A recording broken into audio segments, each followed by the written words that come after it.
Hello everyone, so today we are going to discuss the 11th video of daily MCQs for TestNet 2021 and the very first question for today is 92nd question जो बोलता है who of the following recently became the richest man of the world according to the Bloomberg Billionaires Index। ठीक है, तो the options are Jeff Bezos, then Bill Gates, Elon Musk and Mark Zuckerberg। So Elon Musk इसका answer होगा। तो Elon Musk के बारे में थोड़ा जानना ज़रूरी है। ही स्टार्टेड मतलब वो एक इनोवेटर हैं और क्रिएटिविटी में उनका बहुत दिमाग चलता है।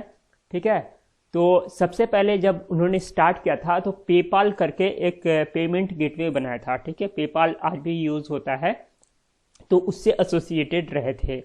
उसके बाद वो स्पेस एक्स जो है उससे भी एसोसिएटेड है। बाद में जाके उन्होंने टेस्ला खोला, तो उसमें भी इनोवेटर जिसको बोलते हैं ना, यही एग्जाम्पल होता है इनोवेटर का। जैसे स्टीव जॉब्स था या फिर इलन मस्क हैं, तो पहले पेपाल, फिर स्पेस एक्स, फिर टेस्ला मोटर्स और फिर जो कॉन्सेप्ट है हाइपर लूप का वो भी इन्हीं के द्वारा दिया गया है। ठीक है, इतना कुछ करने के बाद वो अब वर्ल्ड के सबसे अमीर आदमी में बन चुके हैं और आगे भी वो बहुत ज़्यादा इनोवेटिव काम करते रहते हैं। और सबसे बड़ी बात ये है उनमें कि वो हमेशा नया कुछ सीखने का कोशिश करते हैं और जो करंट ट्रेंड है, जो करंट जनरेशन है, उससे वो इंटरेक्ट बहुत अच्छी तरीके से करते हैं। जैसे कि ट्विटर पे आप जाएंगे तो वो बहुत ज़्यादा मीम शेयर करते हैं या फिर रैपिंग भी करते हैं। ठीक है, तो सी ऑप्शन हो जाएगा इलन मस्क। नाउ 93rd देखिए, ये बोलता है story of forest man of India is now part of US school curriculum. तो यूएस में जो स्कूल्स हैं, कुछ स्कूलों ने फॉरेस्ट मैन ऑफ इंडिया करके एक चैप्टर उसमें डाला है। Who is regarded as the forest man of India, और आपको बताना है वो चैप्टर किनको डेडिकेटेड है, किनको कहा जाता है फॉरेस्ट मैन ऑफ इंडिया। ए बोलता है सुंदरलाल बहुगुणा जो कि चिपको आंदोलन से रिलेटेड थे, जो कि इसका आंसर नहीं होगा। बी बोलता है जादव पायेंग। सी बोलता है राजेंद्र सिंह जिनको कि वाटर मैन ऑफ इंडिया बोलते हैं। और डी बोलता है सुभाष पालेकर जो कि फेमस है जीरो बजट नेचुरल फार्मिंग, एक तरीका होता है खेती करने का, उसके लिए। जीरो बजट नेचुरल फार्मिंग ये होता है कि आप कोई भी केमिकल फर्टिलाइजर वगैरह यूज़ नहीं करेंगे, आप देसी तरीके से फार्मिंग करेंगे। ठीक है, और इसका जो आंसर होगा वो होगा बी, यानी कि जादव पायेंग जो कि असम से हैं। और असम में मोजली करके एक आइलैंड है ब्रह्मपुत्रा पे, वहाँ पे उन्होंने पूरा एक फॉरेस्ट बसाया था खुद से। अब 94 देखते हैं। ये बोलता है which of the following are not a commercial arm of ISRO. तो ये भी इंपॉर्टेंट है क्योंकि अभी रिसेंटली जो है 2 कमर्शियल आर्म खोले गए हैं, मतलब कि आप बोल सकते हो इसरो को थोड़ा बहुत प्राइवेटाइज टाइप किया जा रहा है।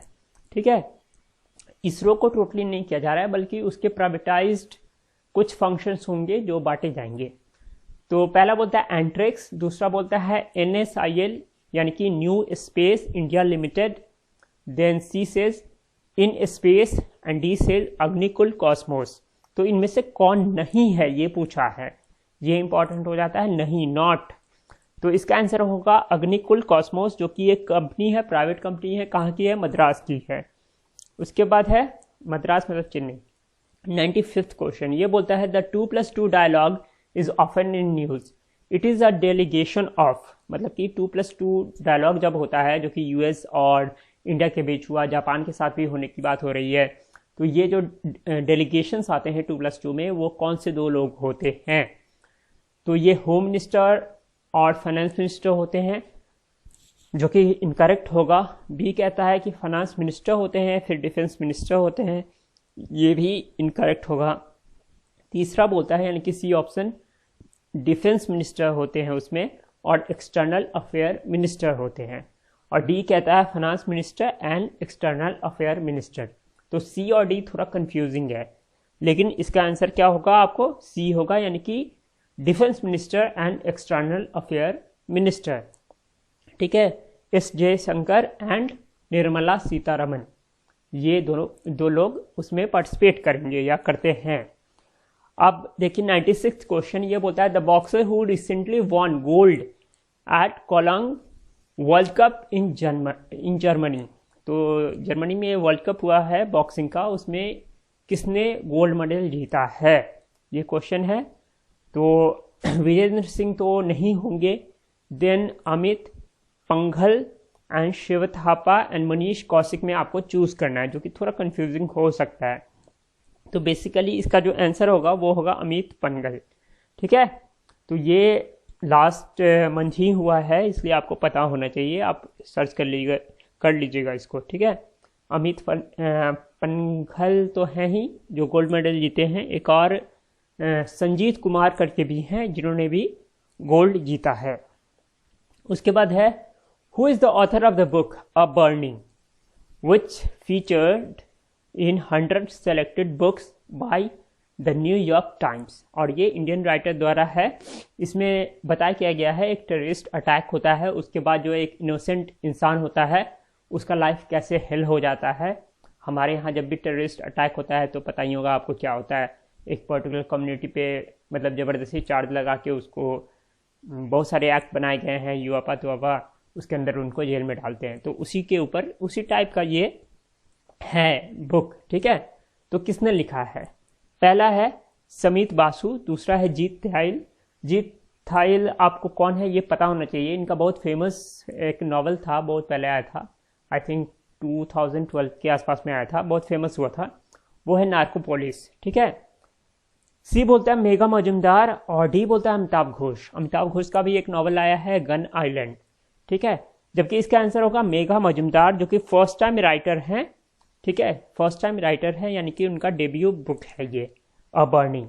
ये क्वेश्चन थोड़ा इंपॉर्टेंट हो जाता है। उसके बाद है 98, ये बोलता है maternity relief has been mentioned under which of the article of constitution. यानी कि हमारे कॉन्स्टिट्यूशन में मैटरनिटी बेनिफिट के बारे में कहीं पे लिखा हुआ है, कहाँ पे लिखा हुआ है।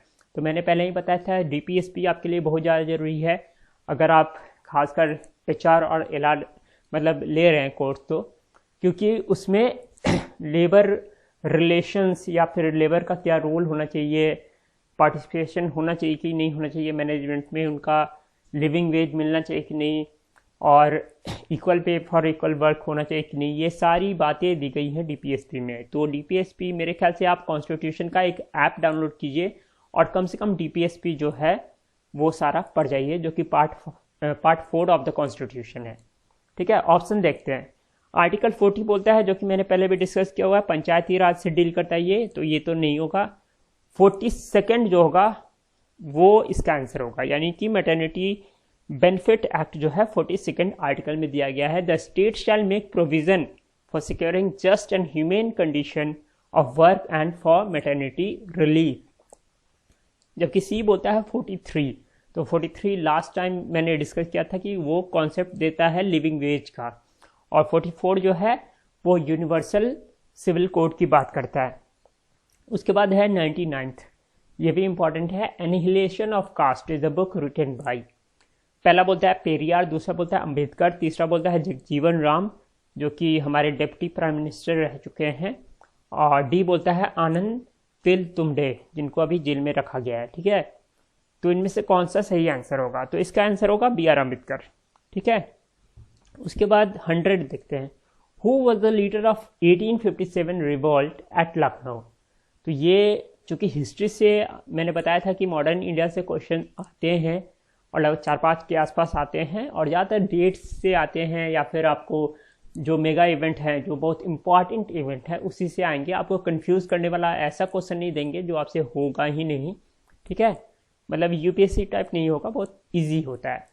तो ये एक ईजी क्वेश्चन है कि लखनऊ में लीड किसने किया था।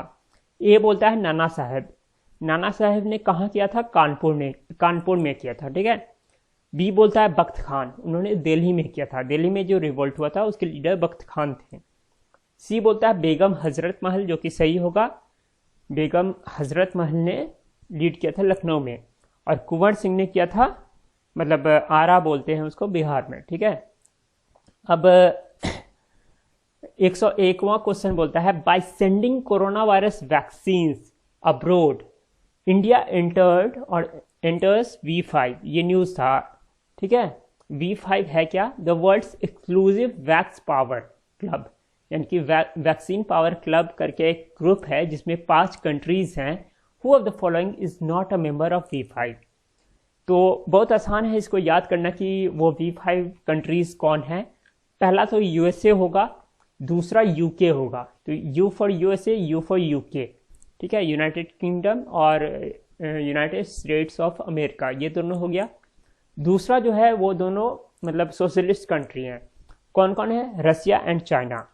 ओके, रसिया चाइना एक तरफ, USA UK एक तरफ, 4 हो गए। 5वां कौन है? इंडिया है। तो कौन सा नहीं होगा? कनाडा नहीं होगा, ठीक है। अब जो है मैं थोड़ा बोलता हूँ, ये आप देख रहे होगे, ये कैंपस क्विज हुआ करता था, मैं उस समय फर्स्ट ईयर में था, तो मैं पार्टिसिपेट करता था इसमें। टाटा क्रूसिबल्स करके होता था, ठीक है, तो उसमें बहुत हैम्पर्स वगैरह मिलते थे या जो भी मिलता था। तो मैं ये बोल रहा हूँ कि टिस्मैट का जो पैटर्न है ना, वो पैटर्न थोड़ा बहुत कैंपस क्विज से मिलता जुलता है।